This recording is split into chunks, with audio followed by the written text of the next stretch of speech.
a double load. Okay. Yeah. Do you understand? They will pay in death. In death. And also pay While she's supposed to be alive. So it's better you do it. And that paying in death is quite expensive. Oh, because the woman's people will pepper you. Oh. They will want to punish you because you've been keeping their daughter without their consent for so long. Yes, yes. So they will want to deal with you. You see one uncle who from nowhere the devil will just use as an agent to say he's going to be a stumbling block.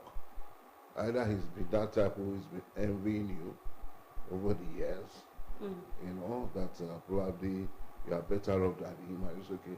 This is my opportunity to wait for you. Yeah. You know, and have my own pound of flesh without the blood dripping down. Yes.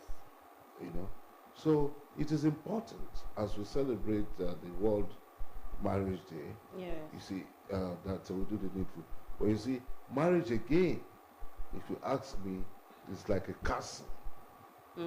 You know, a castle is such a magnificent apartment building that has too many things there.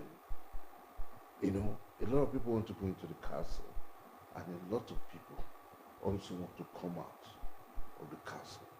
You know, so that is what marriage is also about. Yeah. You know, there are homes now that, you know, you see the wife beating the husband. Imagine a wife who will just be the first person to slap the husband. Because probably she's temperamental. You know, and before you know it, problem begins to emerge, you know, in such homes and all of that. Okay. You know, so yeah, okay. So speaking about marriage now, the Kebbi State government has finalized plans to sponsor the mass wedding of 600 individuals, comprising 300 grooms and 300 brides, with the government covering a dowry payment of 180,000 naira per couple. Please, let's give it up for Kebbi State's government. Can you beat that? 300. So this one is just, if you know you have somebody and you want to get married to the person, don't stress yourself. Just go, write your name on the list, and you have a free wedding, a free dowry. This is beautiful. Because by so doing, we will have more of legally married couples than cohabiting couples. So I think I'll commend him for doing that. And you see, funny enough, because most of these people, it's because they don't have money. That's why they don't go to pay their dowry. yes, but funny enough, it's only in the north. Yes, now. So Can other you try? government Can should you emulate. try this thing in the east? They should emulate. That's why he's doing it. He's doing it, and the papers have carried it for other governors to see. You and also to emulate. It's only, you see, a little bit. It's only in the north. Because this is not the first time. Neither is it the second time that we've heard of, you know, government in the north sponsoring marriages. Marriages. You can't try it in the east now. Or you want to try it in the Urubuland. You can't try it there, where they will tell you, they will give you a list. You know, they let the government come and try the list. If the government can fly with the list, they can fly. Fly with what list? With the list that they will give to him. No, no. Where you have to take care of the wife's brothers. No. You know, the husbands, the fathers this, the fathers that. See, I think when it comes to the government stepping in, the list has to be moderate. Now let me tell you something. There is something that people do not know. Now, so many persons think in the East their dowry is wow, their dowry is loud. Yes, but there's a comma. It has to do with the family. It depends on the family the girl or the bride is from. It is your family that increases the list. They are the ones that can tell you, okay, you must pay everything on the list before you take my daughter. That one is like you're selling off your daughter. But there are some families you go into, they will tell you, you're already my son. Whatever you have, bring. And the marriage goes on. I attended a marriage where the boy was, I think, yeah, he's a teacher. He was not really buoyant, you know. And the girl, because of that news of bride price from the east is very high, he kept on procrastinating, you know, and it ended up almost 5 years gone down the drain. And then the girl told the guy, see, if you know you're ready, you really want to marry me, come. My father is going to do this and do that. And then the boy braced up and went. Tano, that boy did not spend more than 200,000 naira on the list.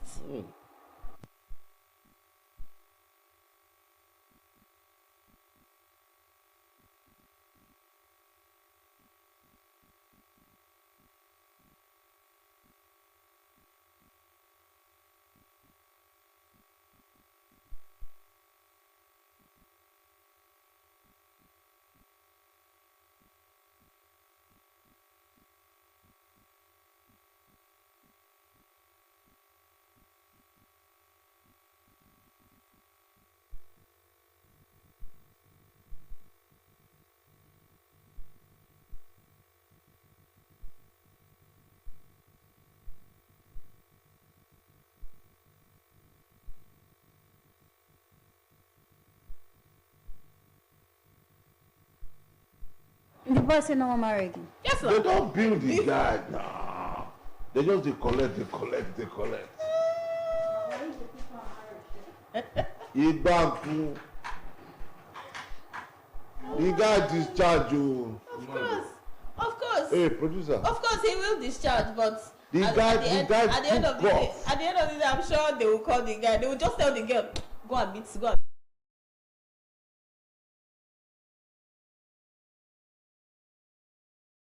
They don't do dowry. They don't go through all that. They don't do. You know, well, once you love your wife, we are Africans. We have our culture. They just, have their culture. They just say, okay, you pay the bride price normally, you know, for a token, and as long as you love her. And but I think there's a place in India. Is it India? The wives are the ones that pay the dowries. Yes. If you bring that one here, oh, the men will be so happy. But you know, but traditionally in India, the wives pay. For you to marry your wife, they'll give you some lashes of komoko to see whether you can. If you can afford, if you can take it. Some people say to fiakwa. Oh, good. All right, so let's see when the man is crying. It's crying, yes. Sir. All right, so to other trendy stories. A gas explosion at a filling station in Sabon-Guse, Tafa local government area of Niger State on Sunday caused extensive damage to vehicles, foodstuffs, and other goods.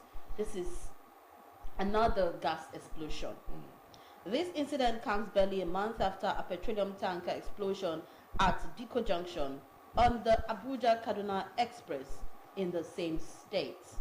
Now, the latest explosion happened during the offloading of gas from a trailer tanker to a surface tank at Tasiu Gas Plant located beside Kalsama filling station along the Kaduna Expressway. According to Abdullahi Baba Ara, Director General of the Niger State Emergency Management Agency, NSEMA, the explosion occurred around 11 p.m. on Saturday, February 8, 2025. He said the fire completely destroyed the tanker, the gas plant, and a nearby car belonging to Abubakar Yakubu. It also spread to the Ngeli Grains Processing Factory, destroying approximately 550 bags of beans and 6 bags of soya beans. The NSEMA director added that no lives were lost and the fire has since been brought under control. 550 bags of beans, that's where I'm really concerned. This is what we're crying out, food is not enough, and then gas explosion is taking the one that we have. Yes, you see, it's all. What could have caused that explosion? Only God knows. You see, I would like to attribute it to natural disaster. But there must be something. No. You know, see, let me tell you, There was a gas explosion at the back of NTA in January. Yes, there was a gas explosion there. What happened? The gas was on and the generator was close to the gas. I think so when the lady went to put on the generator and then on the gas, they exploded. Till date, they're still in the hospital, just opposite us. That's where they are. So there must be something that caused it. Another one happened again in Port Harcourt. A welder and a gas shop. And you know this gas, you don't know when it leaks. It will just fill the air without you even knowing. And then the welder went and lit up their welding machine. And you know that spark ignited and there was an explosion.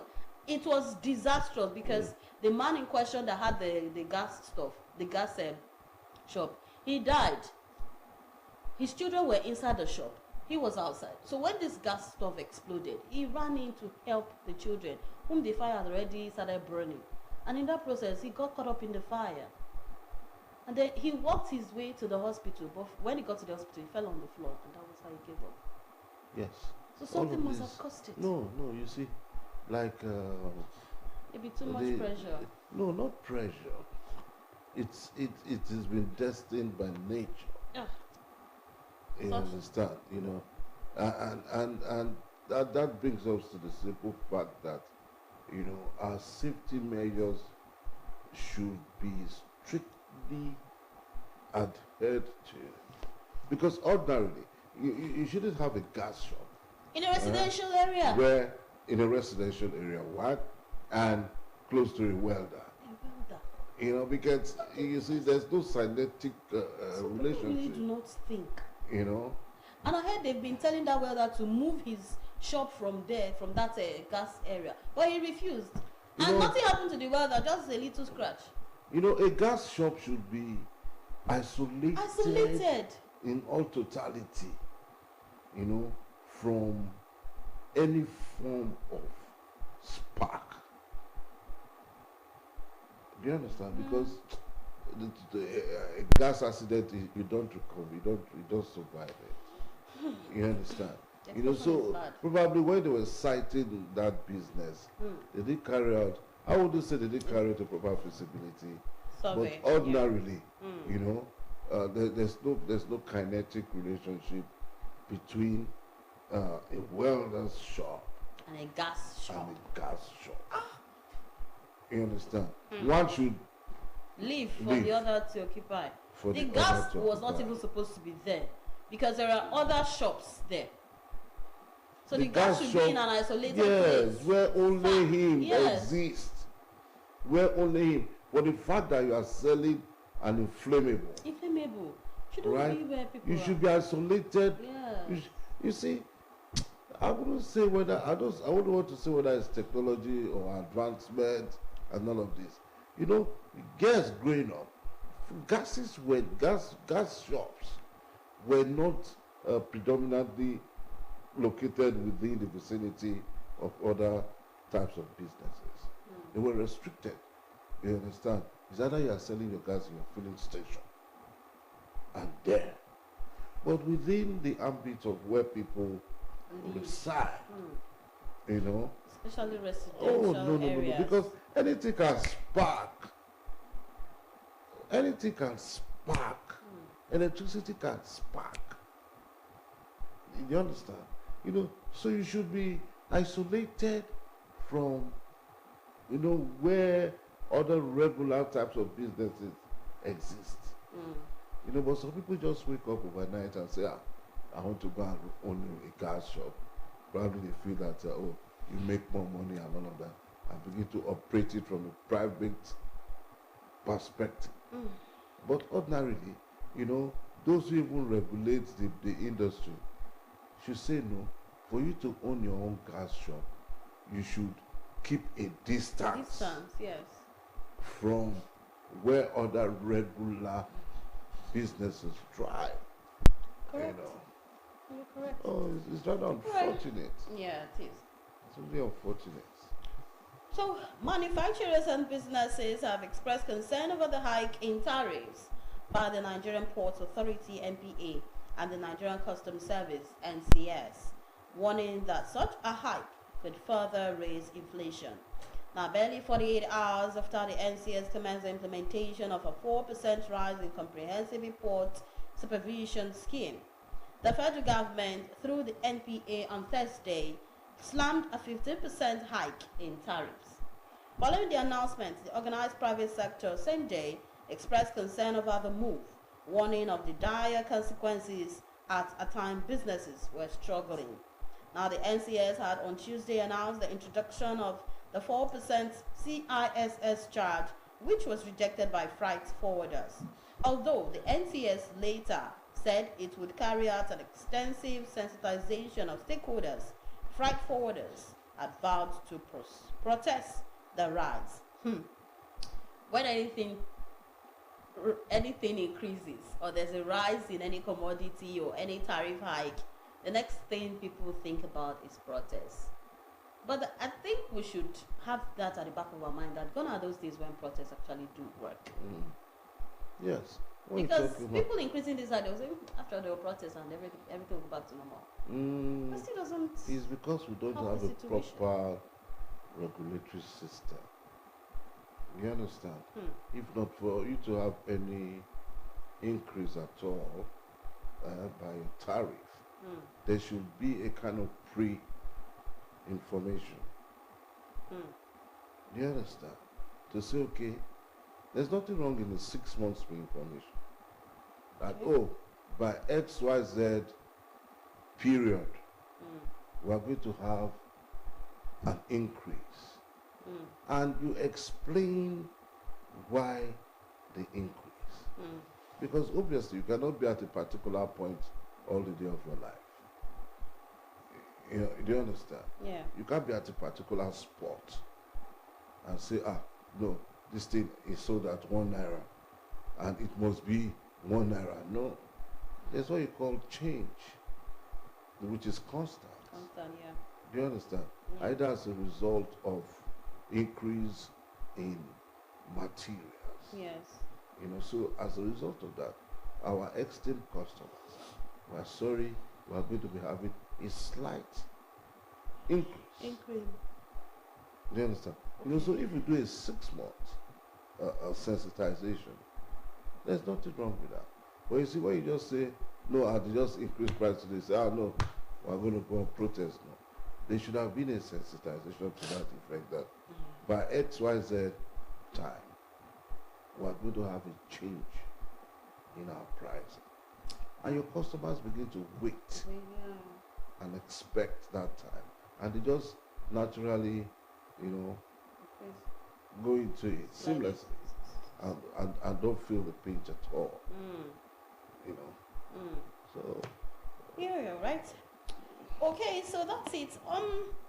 Let's look at the U.S. deportees.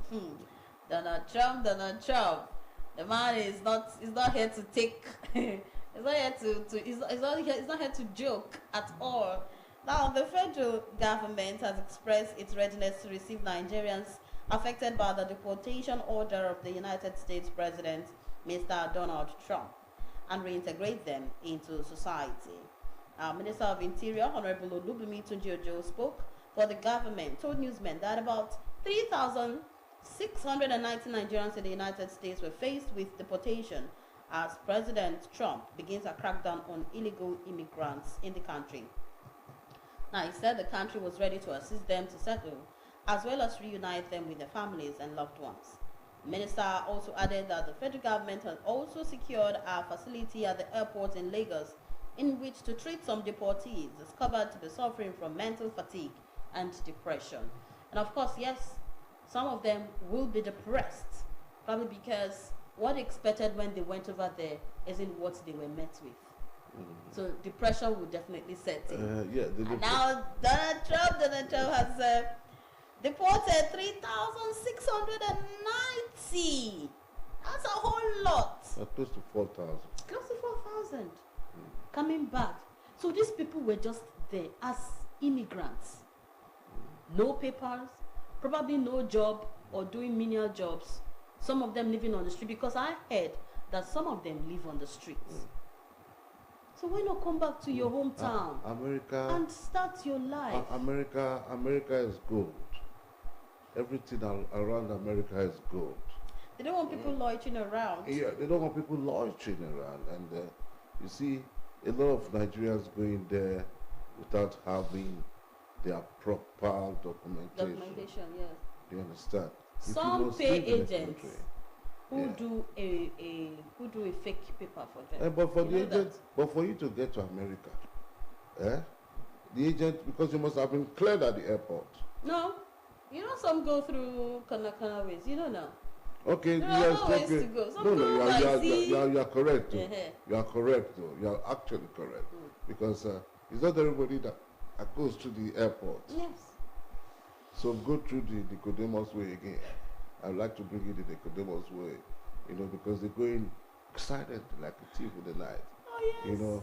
Through sea. Yes. And some go through road. And because the borders are porous, they just allow them in. You see, let me give you a story. Many years ago, I traveled to Cameroon, right? Without proper documentation. You know what happened? No, tell us. By the time I got to the Cameroonian borders, my agent told me I should not come down from the boat. That rather I should pretend to be a boat boy. And by the time the immigration officers would come in and check those who come in through the normal papers, once they are done, they have a particular time. Once they are done, they will leave. And that is when I can now come out. Let me shock you. I went to do a job in Cameroon, right? And the guy I went to do that job for, a very big boy. And in Cameroon, if you're a big boy, they don't check anything around you. The guy came with a Benz E-Class to pick you.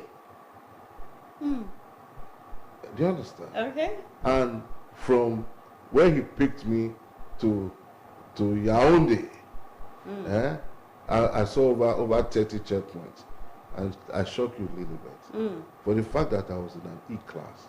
You were not checked. I was assumed to be.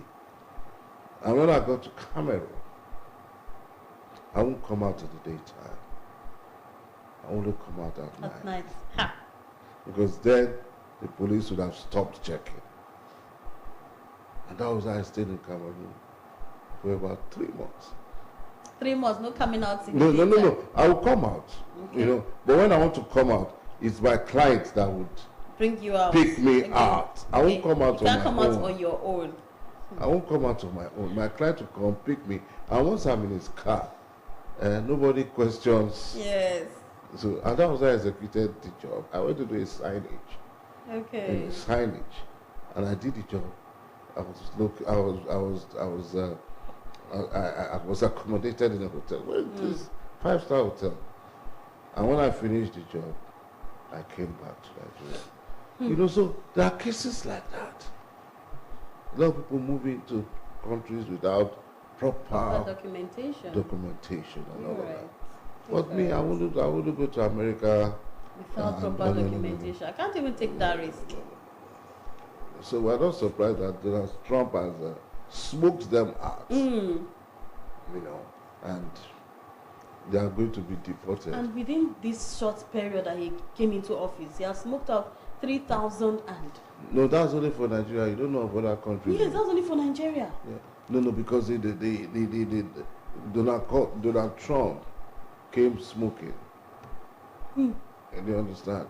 Not business as usual. So probably the security forces intensified, their searchlight to be sure that they got as many people will be sleeping in the clubs. Many will be by the train station, sleeping there. Many might not be lucky to get into the refugee camps, because if you manage to get into the refugee camps, you might just be lucky to run away, because you'll be at the camp there. All right, and that's it on the deportees. Let's look at this NSCDC story. The Commandant General of the Nigerian Security and Civil Defense Corps, NSCDC, Mr. Ahmed Aoudi, has directed all state commandants to immediately deploy armed personnel and intelligence officers to custodial centers across the country. Spokesperson for the NSCDC, Mr. Babawale Afolabi, said the directive was aimed at strengthening security at the facilities, which have been designated as critical national assets, and preventing potential jailbreaks or criminal activities. Now, in a recent post, Nigeria witnessed a series of jailbreaks across correctional facilities, with findings revealing that about 6,385 inmates escaped from 11 custodial centers, with about 2,032 recaptured, while over 4,285 still at large. Now, this 4,285 that are still at large, some probably must have started their own small gang. Yes. Remember the jailbreak that happened in Warri, the Okere Correctional Center, where some prisoners were abating, some officials were abating prisoners to go out to rob, and it was later traced to them. So, and I learned that those criminals are already on the death row. On the death list. Now, those are hardened criminals in a correctional center. Their mind and conscience did not tell them that, oh, I am here because of the wrong that I have done. Let me repent. They are still perpetrating evil, even from the correctional center. So what makes it a correctional center when they are not being corrected? You see, their cases have been written up by way of death sentences. That is the more. And they are just waiting. No, they can't repent because why? All they are just in between. It's a tiny line. You understand? They should pray for their sins to be forgiven. It's a tiny line that keeps them alive. Because all the governor just needs to do is just to append their signature. And that's all. To go straight to the gallows, and that'll be the end. But you pending, see what, like what happened in Congo. Okay. Pending when that happens, their hearts are usually behind. Because you see that story, when it resonated, a lot transpired. Do you also know that kidnappers use them now? Mm-hmm. Their account to, ferry ransoms. Mm. Do you understand? Because you can never imagine somebody who's in a prison. Ransom will go through his account. And it's assumed that he is in prison and death sentence. There's quite a lot to all of these stories. A lot. Some of them come out, go to rob and come back. And they open the door for them, they go back in. These officials, I don't really know. Some of them have pleasures with beautiful women. Hi. That's a very sad one. It's a very sad one. I don't want to be questioned, if not. It's a very sad one. Nigeria, my country. I'm telling you. Okay. There's quite a lot going on. Now, speaking on that crime as well. This is from NAFDAC. The Director General of the National Agency for Food and Drug Administration and Control, NAFDAC, Professor Mojisola Adeyeye, has called for the introduction of death penalty for drug peddlers, particularly those whose action results in the death of children. And also, speaking at the weekend, Professor Adeyeye stressed the need for stricter penalties to deter the sale of harmful and substandard medications, which she described as merchants of death. Okay, she also talked about tramadol, that people also use tramadol, and it is wrong. Now, initially, the penalty was supposed to be 250,000 naira, but she is saying that penalty is too small, too minimal. Now, she highlighted a case involving the importation of dangerous doses of tramadol, a very powerful drug that could cause serious harm or even death. Do you toe that line? Death penalty for those that import drugs. You see, tramadol.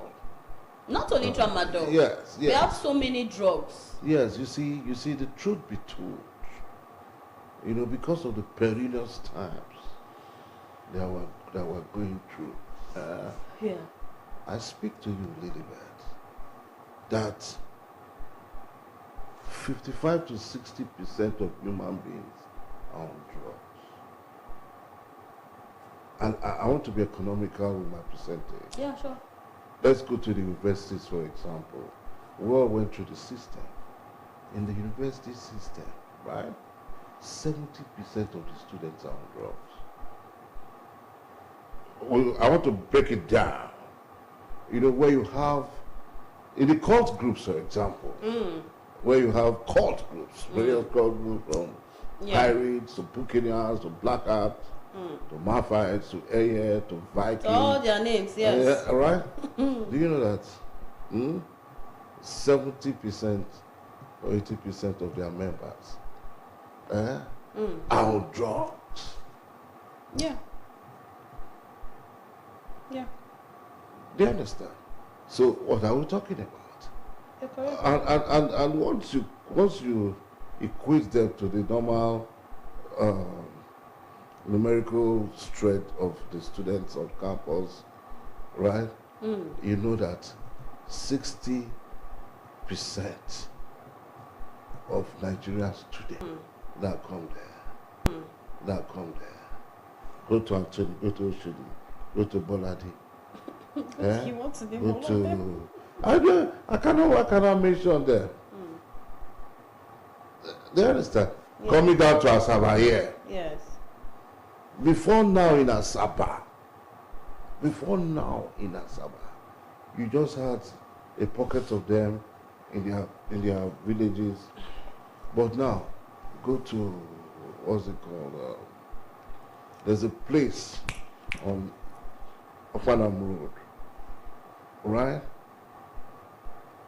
Where these guys are domiciled, just a little bit after the House of Assembly quarters. This time around, they come out openly. So that tells you the number of people. Look at those that are going to be deported now. Many of them are junkies. Yeah, sure. They are junkies. They have a facility already prepared in Lagos at the airport that would take care of them, treat them, and reintegrate them into the society. Because of the kind of society we find ourselves, a lot of people are depressed. Some go through as a result of peer group influence. You understand? You see a very sweet-looking boy from a nice home, because he's a member of a cult. The influence, he picks up the influence from there. Look at some of these young girls.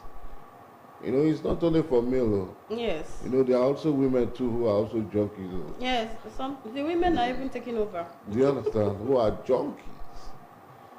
They indulge themselves. Yeah. And you see the level of drugs now has increased. Yeah, it has increased. You understand? Before it used to be marijuana and stop giving us the name so that we don't go and look for it. And heroin.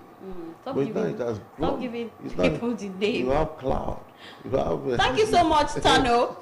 Okay, so right now we're going to go to the papers. I don't know where Tano is dragging us to. You're taking me to where I don't know. No, I'm telling you because of society. Okay. That we are here today. All right. We're delving to the papers. Let's see what our dailies have for us today. And first we're going to begin with the Punch newspaper. On the Punch newspaper, the 70,000 minimum wage story states salaries rise by 90% to 3.8 trillion naira. A writer says 27 states depend on federal allocation to pay salaries.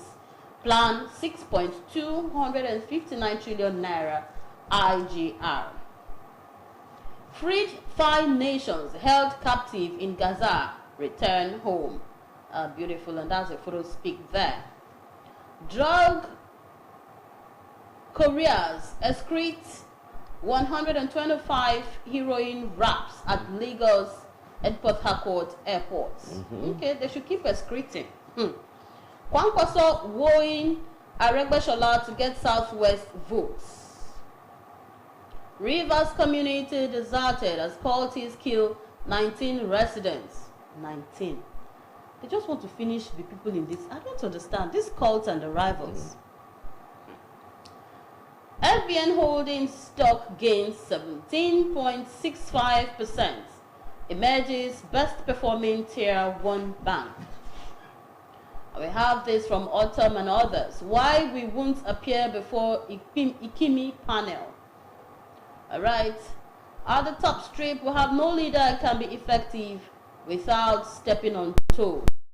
And this is according to Obasanjo. And you can get the details of that story on page 36. Alright, so that's it on the Punch newspaper. Go to the next paper. Yeah, the next paper is the Vanguard. And the Vanguard has above the masthead now. Simply put, Saudi Arabia limits visas for travelers from Nigeria and 13 other countries. Manufacturers fault NPA on 50% all charges hike. And we also have this one. Housing shortage worsens as pension fund.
All right, taking it away from there, the photo speak, yes, first year anniversary of the Wigways.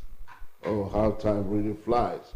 Late Herbert Wigway, a builder of institutions and lives. That statement is credited to Tinubu, Macron, and others. Below the photo speak there, hardship affecting attendance and offering in churches. Anglican Bishop laments. Oh, probably they survive on the offerings. Suspended Edo local government chairman warned banks against change of signatories. And the sporting world, President Tinubu won Super Eagles at the World Cup. From DICO, the Sports Commission Chairman. All right, the Daily Trust is our next paper for review. Manufacturers, others decry new 4% levy on imports. Rider says, say it can raise inflation higher. Saraki falls action. Customs explains policy. You can't relocate Palestinians to Saudi land.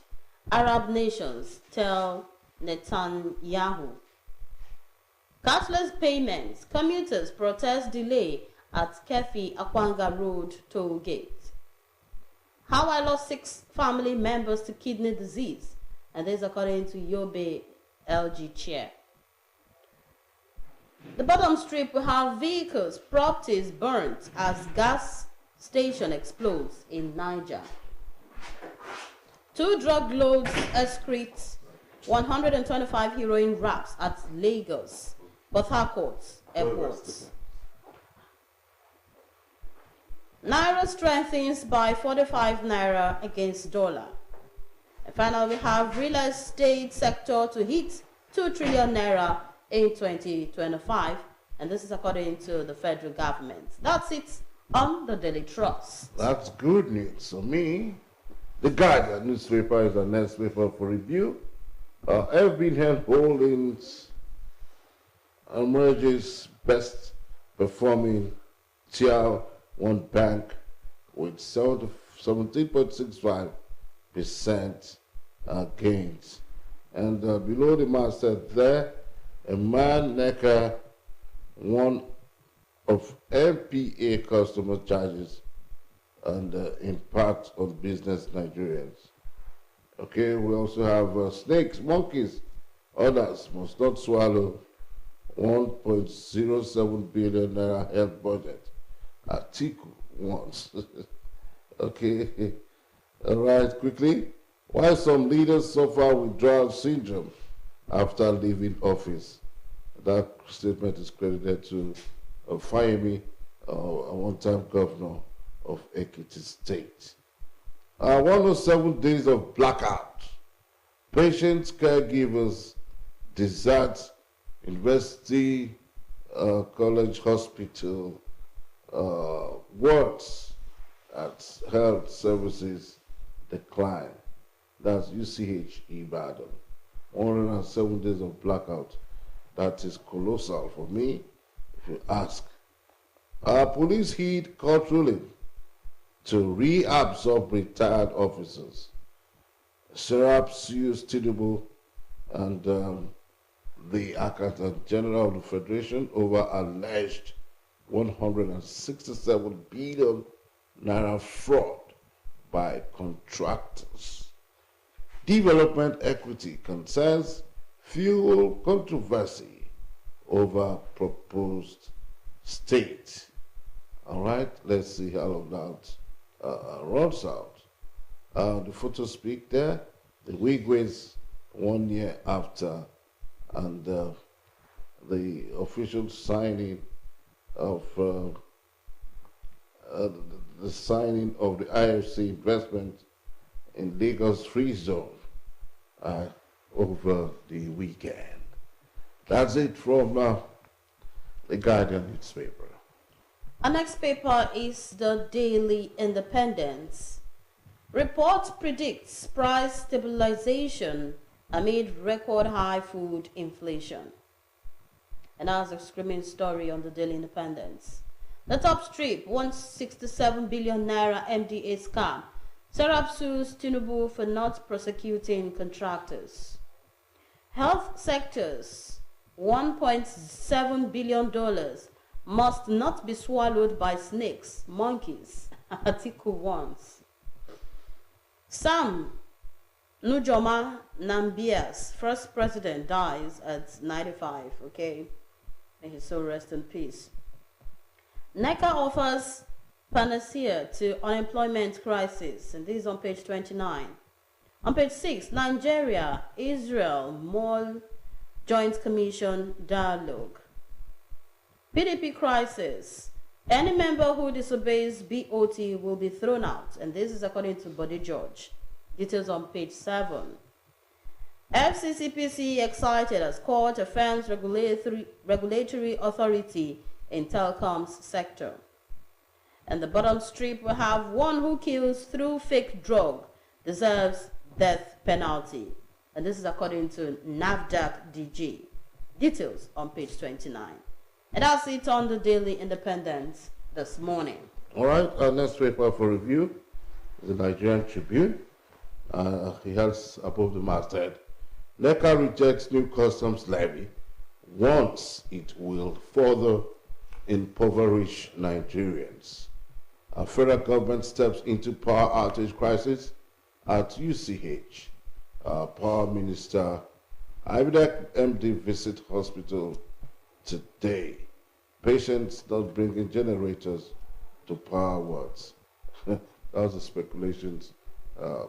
But the management has said no, patients do not bring generators to power wards. But there must be some element of truth there. Because 109 days of total blackout, it's not 10 days. And I know at a point some of these bourgeois, amongst them can say, okay, let me just bring in my big pass my neighbor that can just power my word, so that I can have lights. Comfortable, and it's, yes. Private words, actually. So we cannot rule that out. But the management has said it's not true. It's not true. But there's some element of truth. You don't expect them to accept to that come and truth, actually though. that's true. So below that, investors favor 364-day bonds, treasury bills. Court affirms FCCPC's regulatory authority in telecom sector. Navy intercepts 16 boats loaded with 1,000 bags of rice in Badagry. And the screaming headline here says, questions persist over PDP National Secretary. YBOT backed governors on Anyanwu's removal, that is the rider. And so on the flush right, 1 year after Tinubu, Macron, and Obasanjo, Sanwo-Olu all pay tribute to Herbert Wigwe. Leadership not title, but sacrifice and service to the people. The Ekiti former state governor, Fayemi, Tinubu hails his sacrifice in stepping down at APC presidential primaries. Okay, we'll take this one. 2 drug peddlers excrete 125 wraps of heroin at Lagos and Port Harcourt airports. Binani won Adamawa 2023 Guba polls. Dismissed REC insists Adamawa government challenges him to provide evidence. APC said to hold National Executive Council meeting, says opposition merely out to grab power for personal aggrandizement. That's it on the papers. Our next paper is all right, our next paper is the Daily Times. Article commends audit of $1.7 billion. Writer says cautions against 2025 budget malfeasance. Okay. Also, we have gunmen abduct Haneze Youth Council president. Details on page 5. APC will take over Delta in 2027, and this is according to Ned Nwoko. And details on page 5. Yeah, you know, Ned actually moved from PDP to APC recently. Oba of Benin, the silent echoes of tradition, a song's tribute to his mother. Details on page 2. ZLP elects new national officers. Details on page 5. The bottom strip will have Nigerian man Benjamin Okoli dies in South Africa police custody, sparking outrage. All right, I think that's all we have on the Daily Times this morning. And then our final paper. Our final paper is The Nation newspaper. FBN Holdings, 17.65% of YTD gains, make it best performing tier bank. And below that, headline there, by way of the masthead, tax reform will spark economic rivalry among states, says Idris. Foreign inflows rise by 53%, and the wide proposal for 31 new states is not likely to succeed. Okay, 31 states have been proposed, but I don't see the federal government even clearing all of that together. So federal government targets capital markets to fund infrastructure. Road, rail, education, health, ITC sectors to benefit. IFC team, ICRC to work and work out modalities. Okay, the photo speak there. All right, the photo speak. Best interpreted. Court okays FCCP's power in telecom regulation. And on the bottom strip, we see troops destroy bandits' camp in Zamfara. getting 44. That's it on the nation's newspaper. Yeah. And so that's it on our dailies this morning. You can grab a copy of whichever interests you and peruse further stories. Most of the tabloids have been quite captivating. Very captivating. You know. Very, very captivating. Quite a lot of stories. Yeah, you see the one of Nedwoko saying APC will take over her in 2025, in 2027. Okay. APC is okay, taking at the over. federal level or Delta, not the federal level. Delta in 2027. Okay, well, I'm not a prediction has started already. I'm not a pundit. Neither am I soothsayer to actually see from when we take a look at the crystal ball. Yeah, that's true. I cannot say, but let's see. I'm just thinking out loud. What would actually warrant him to make such statements? Just few days of defecting. He has left the mother party to the opposition party at the state level, but the ruling party at the federal level. But it's only God and time that can tell. Okay, so I think we'll drop the papers here and we'll go on a quick break. When we return, to be time for an export.